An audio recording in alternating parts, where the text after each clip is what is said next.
Mummy, mummy क्या हुआ? पूर्णिमा आप रो क्यों रहे हो? तो बहुत बहुत सही समय पे आई है बेटा। गरीबी की चादर ना ओढ़ने की कोशिश कर रही हूँ। पैर ढकती हूँ तो सर खुल जाता है, सर ढकती हूँ तो पैर। मम्मी मुझे कुछ समझ में नहीं आ रहा आप क्या कह रही है। आप मुझे साफ साफ कहिए ना क्या हुआ है। ठीक है, तू कहती है तो सीधे मुद्दे पे आती हूँ। देख, बुरा नहीं मानना, मैंने एक गल दस, तू शानू को कितना प्यार करती है? मम्मी इसमें बताने की क्या जरूरत है? शानू मेरी बहन है, वो मेरी जान है। और मैं तो अभी गुरुद्वारे से आ रही हूँ ना, उसके लिए मन्नत मांगने गई थी, बस उसका ब्याह हो जाए। हाय रब्बा, रब तेरे जैसी बहन सबको दे। बेटी का ब्याह है, अब उसे ऐसे खाली हाथ विदा कर दिया तो उसके ससुराल वाले हमेशा हमेशा उसका मजाक उड़ाएंगे। लेन देन की बात तेरे पापा से ऐसी हालत में कैसे करूं? तो ऐसी तबीयत ठीक नहीं है, उन्हें कुछ हो गया। नहीं मम्मी, लेन देन की कैसी बात? और पापा जी को ऐसा बताने की कोई जरूरत नहीं है। और डॉक्टर ने साफ साफ कहा है कि हम उन्हें कोई भी टेंशन नहीं दे सकते। मम्मी आप मुझे बताइए।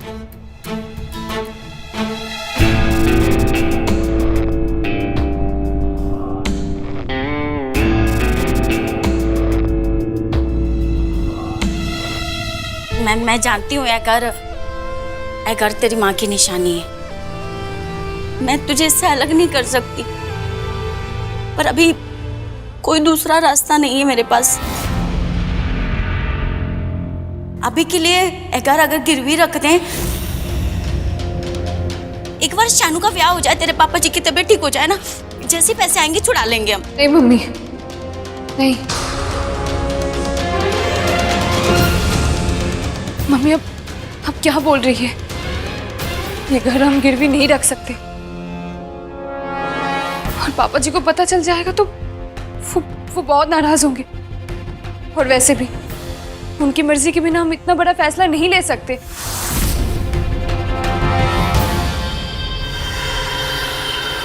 देखा बिना पुत्र, मैंने तेनू कहा था ना कि सगी और सौतेली में हमेशा फर्क होता है, पर तू मान ही नहीं रही थी। ये घर पूर्णिमा की सगी माँ का है, और शानू पुत्र थोड़ी ना उसकी सगी बहन है।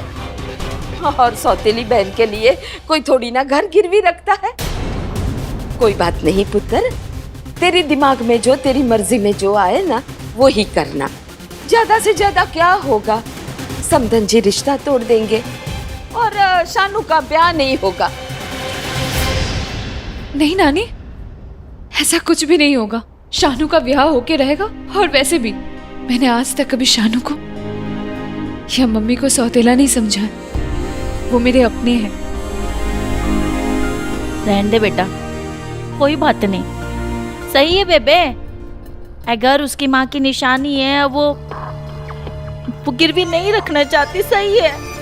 मैं ही पागल हूँ। शानू दे वास्ते इतने बड़े घर का इतना बढ़िया रिश्ता आया तो पावले हो गई सी। कोई नहीं पुत्र, छड़ रख हाथ में पेपर सब। मम्मी रुक जाओ।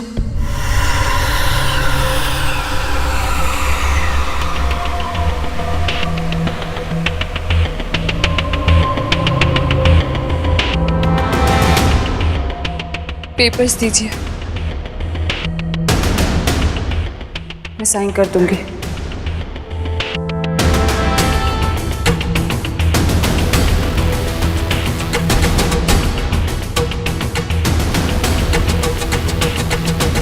सच्ची? जी।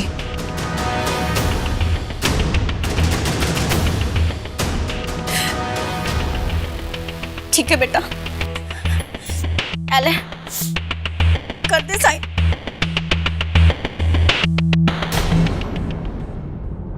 ऐसे कर।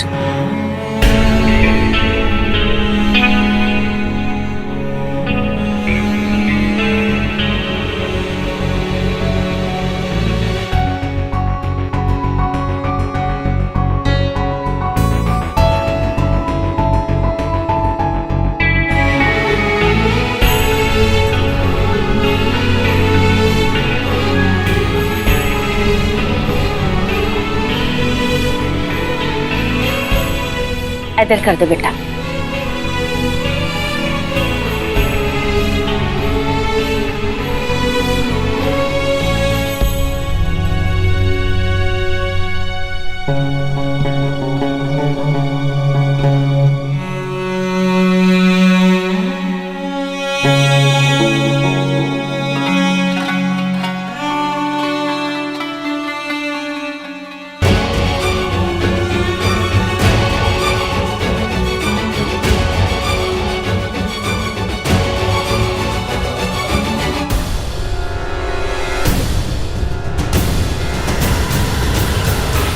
क्या हो रहा भाई?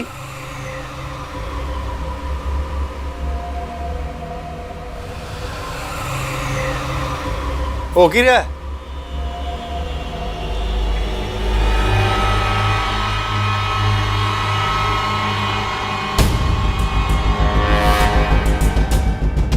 घर गिरवी रखने के कागजात? और तूने साइन कर भी दिए? तो कैसे ये पेपर साइन करा रही है तू इससे? एक बेटी की खुशियों के लिए दूसरी बेटी की खुशियां लूट रही है तू। नहीं पापा जी, वैसा कुछ नहीं। तू चुप कर। पुत्र, एक बारी पूरी गल तो सुन ले। बेटी को एक बार पराये घर भेज दो ना, तो फिर उसके घर जाके आग नहीं लगाई जाती। ये हमारे घर का मामला है, हम आपस में निपट लेंगे। आपसे हाथ जोड़ के विनती है, आप चुप रहो जी। और तू भी सुन, कोई बहुत खुशी की बात है कि शनाया के लिए बड़े घर से रिश्ता आया, सारे बातें तय हो गई हैं। मैं भी बहुत खुश हूं, पर मैं पूर्णिमा का हक किसी को छीनने नहीं दूंगा। और मेरे जीते जी तू कभी इसको घर से बाहर निकाल देती है, कभी इसकी प्रॉपर्टी को बेचने का जुगाड़ करती है। मेरे मरने के बाद क्या करेगी तू? बस भी करो जी, कुछ भी बोले जा रहे हो। वो जी गिरवी रखने की बात कर रहे थे, बेच थोड़ी ना रहे थे। अब उन्होंने डिमांड ही ऐसे की तो क्या करें? और वैसे भी एक बेटी के ब्याह के वास्ते दूसरी बेटी से मदद ली तो क्या हो गया? जी इनने वड्डे घर से रिश्ता जुड़ने जा रहा है शानू का। थोड़ी बहुत दुनियादारी तो निभानी पड़ती है ना माँ बाप को। सुखी हो यार। और मेरे सामने ये ड्रामेबाजियां बंद कर। मुझे चंगी तरह से पता है, तेरे को अच्छे से पहचान गया हूं मैं। तेरी नीयत ही खराब है।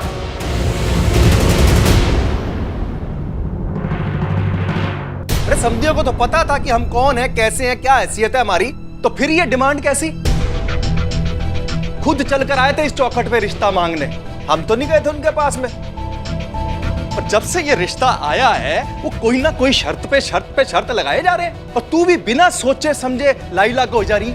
जो भी बीन वो बजा देते हैं, तू उस पे नाचना शुरू कर देती है। अब आज कान खोल के मेरी भी एक बात सुन लो, मेरी भी एक शर्त है। शनाया से पहले पूर्णिमा की शादी होगी। पहले वड्डी घर से विदा होगी, फिर छोटी जाएगी।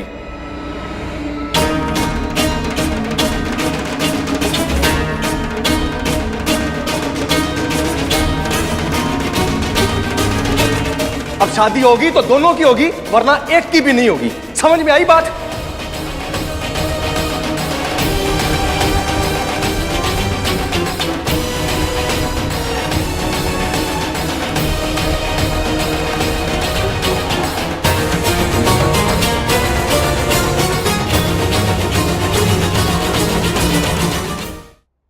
जो इन्हें सालों में नहीं हुआ वो अब हो जाएगा। अलादीन का चिराग है ना, जो झट से पूर्णिमा का ब्याह हो जाएगा, फिर शानू का होगा। अब तक नहीं हुआ ना, अब होगा। क्योंकि आज तक मैं तुम्हारी सारी शर्तें मानता रहा हूं, तो आज मेरी ये शर्त सबको माननी पड़ेगी, तभी मैं शादी में शरीक होऊंगा, नहीं तो नहीं होऊंगा।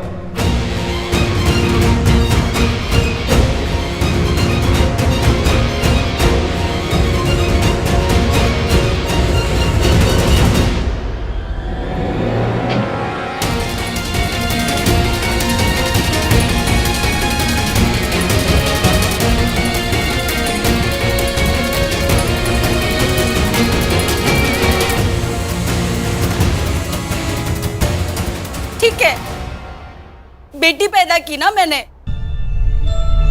पता नहीं कौन सी घड़ी में ब्याह के लिए हाँ कर दिया था मैंने, जिसके वास्ते सब कुछ छोड़ छाड़ के आई। लेकिन नहीं, अब तो ऐसे लगने लगा है ना कि सारी जिम्मेदारी शानू की सिर्फ मेरी है, किसी को कोई नहीं पड़ी। एक ही तरीका भी ना, जब देखो बात बात पे तू शनाया और पूर्णिमा में फर्क करने लगती है। खाली मैं फर्क करती हूँ बेटी? फर्क तो आप लोग करते हो। जिस बेटी का घर बसने जा रहा है उसके सर पर हाथ नहीं रखना है, उसके लिए शर्तें लगाई जा रही है। एक गल दसो मैंने तुझसे बीजी, रिश्ता ढूंढने के वास्ते मैं गई थी, ये शर्तें मैंने रखी है। चले गए ना आपके बेटे इतना बड़ा ऐलान करके, पहले पूर्णिमा का ब्याह होगा फिर शानू का ब्याह होगा। तो क्या गलत कह दिया दामाद जी ने? अरे बड़ी बेटी कुंवारी होते हुए छोटी की शादी कैसे कर सकते हैं? मैं कहती हूँ कि दामाद जी जैसे चाहते हैं ना वैसा ही होगा। शानू से पहले पूर्णिमा का ब्याह करके रहेंगे। फिर तुझसे ठीक हो? अरे अक्ल का पानी पिला रही हूँ मैं तुन्हें। पूर्णिमा की माँ बनाकर भेजा था तुझे और यही फर्ज तुझे पूरा करना था। हम सबसे ज्यादा पूर्णिमा तेरी जिम्मेदारी है और ये तुझे अच्छे से पूरी करनी पड़ेगी। अरे एक किसान भी अपने खेत में सबसे कमजोर बाड़ की चौकीदारी करता है, समझी?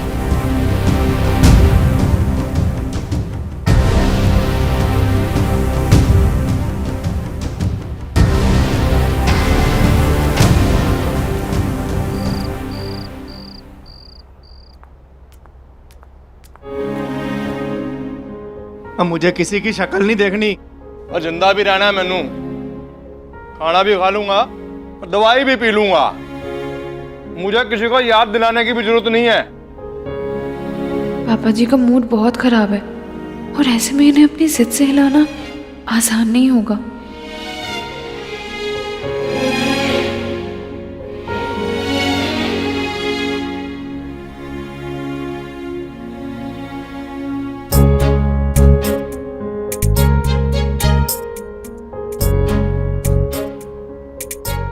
ये सब क्या है? मुझे किसी से बात नहीं करनी। आप ही ने तो कहा कि आपको किसी की शक्ल नहीं देखनी है, तो मैंने सोचा शायद आप मेरी शक्ल भी देखना नहीं चाहेंगे।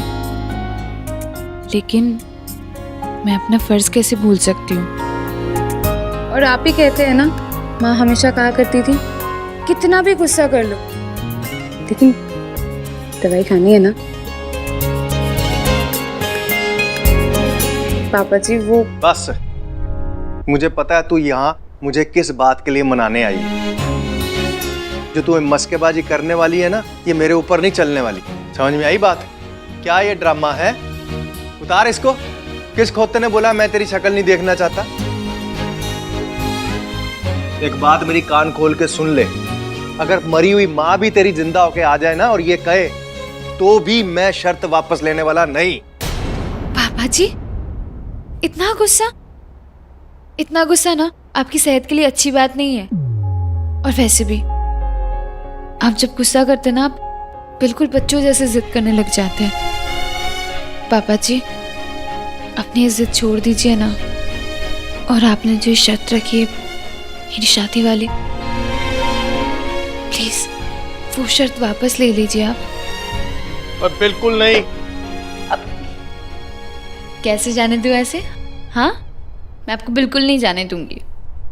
पापा जी देखो ना, घर पे कितना अच्छा शादी वाला माहौल बना था, सब कितने खुश थे। और आप पता नहीं आप अपनी समधियों को देख के क्या शर्तें लगाने लगे। पापा जी शानू के लिए बहुत बढ़िया रिश्ता आया है, वो पूरी जिंदगी खुश रहेगी। सुमृत बहुत अच्छा लड़का है पापा जी, अब हाँ बोल दीजिए और ये शर्त वापस ले लीजिए।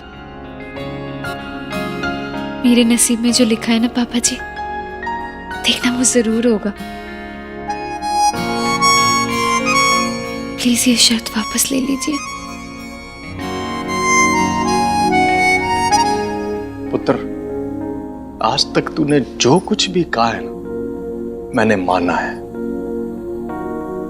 पर आज तुम सबको मेरी ये शर्त माननी पड़ेगी। मैं तेरा पापा भी हूं और इस घर का मुखिया भी। अब मेरा फैसला नहीं बदलेगा।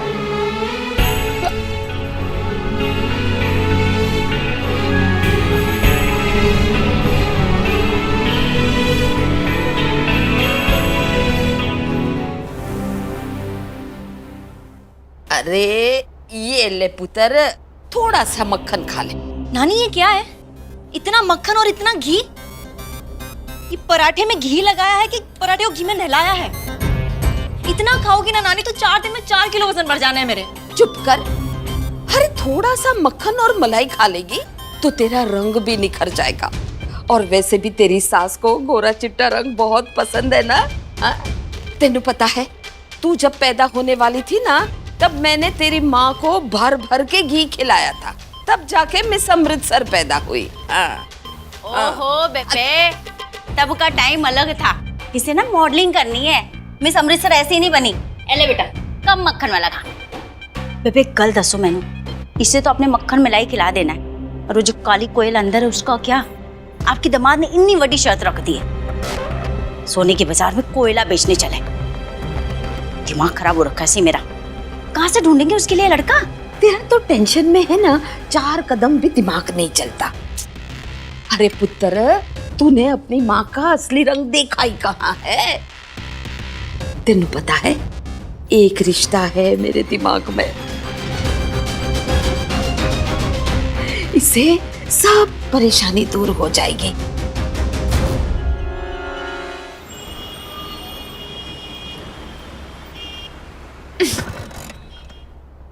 इसे भी अभी भी करना था। बच्चों के लिए सारे गिफ्ट्स लिए थे मैंने। अगर मैं उन्हें दे नहीं पाई तो उनका दिल टूट जाएगा। कोहली का बर्थडे है, सब बच्चे मेरे लिए वेट कर रहे होंगे। प्लीज ऑन हो जा।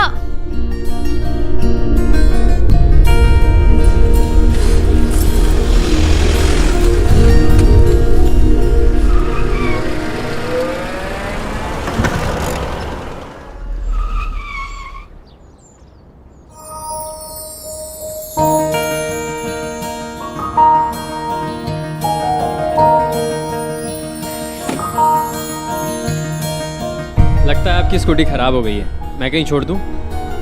जी नहीं, आपको तकलीफ लेने की जरूरत नहीं है, मैं मैनेज कर लूंगी। अरे कोई फॉर्मेलिटी नहीं है, आपके पास इतना सामान है। आइए मैं आपको छोड़ देता हूं। कार्तिक जी कोई बात नहीं, मैं अरे स्कूटी साइड में लगी है, कोई प्रॉब्लम नहीं होगी, वापस आके ठीक करा लीजिएगा। आइए। पर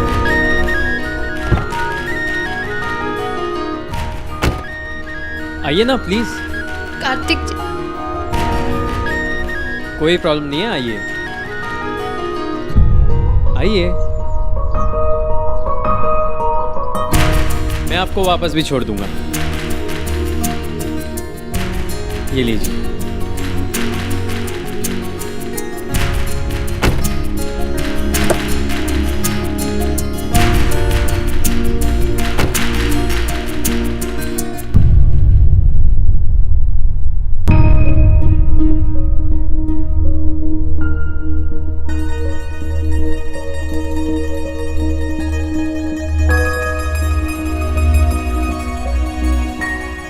एक बात याद रहे, जो भी बातचीत हम लोगों के बीच हो रही है, कार्तिक तक नहीं पहुंचनी चाहिए।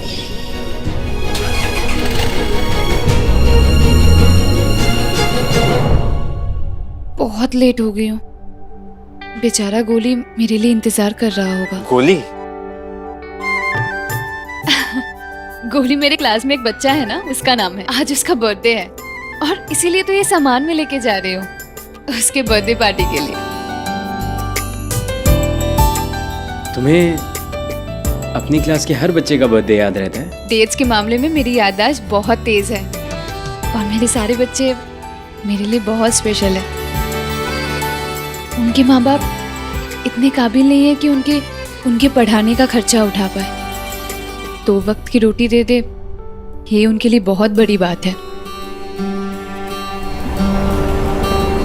इसीलिए उन्हें पढ़ाने का जिम्मा मैंने उठाया है, ताकि बड़े होकर वो अपने परिवार का पूरी तरीके से ध्यान रख पाए, बहुत अच्छा फ्यूचर दे पाए। और रही बात डेट्स की, तो मुझे सारे बच्चों के बर्थडेज याद है। जैसे अपने चूजे का है 21 फरवरी को, गोली का 22 मार्च को, और पटाखा उसका बर्थडे तो पूरा इंडिया मनाता है 15 अगस्त।